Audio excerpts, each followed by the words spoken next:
ભારત સરકારના રમતગમત મંત્રાલય દ્વારા ખેલો ઇન્ડિયાના ભાગરૂપે દેશના તમામ સાંસદોને ખેલ મહોત્સવ પોતાના વિસ્તારમાં સાંસદ ખેલ મહોત્સવ કરવા સૂચન કર્યા હતા, જે અંતર્ગત આજે અમદાવાદમાં રાજ્યસભાના સાંસદ નરહરી અમીન દ્વારા હીરામણી સ્પોર્ટ્સ એકેડેમીના સહયોગથી સાંસદ ખેલ મહોત્સવનું પ્રારંભ કરવામાં આવ્યું હતું, જેમાં બાસ્કેટબોલ વીર સાવરકર સ્પોર્ટ્સ કોમ્પ્લેક્સ ખાતે અને સ્કેટિંગ એકલવ્ય સ્પોર્ટ્સ એકેડેમી ખાતે રમવામાં આવી હતી।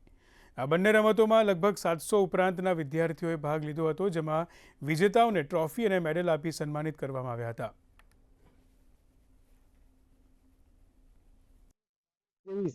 3 દિવસ દરમિયાન જુદી જુદી 9 રમતોનું આયોજન અમે કરેલું છે। એ 9 રમતોમાં 1900 કરતાં પણ વધારે ખેલાડી ભાઈ બહેનો એમાં ભાગ લીધો છે।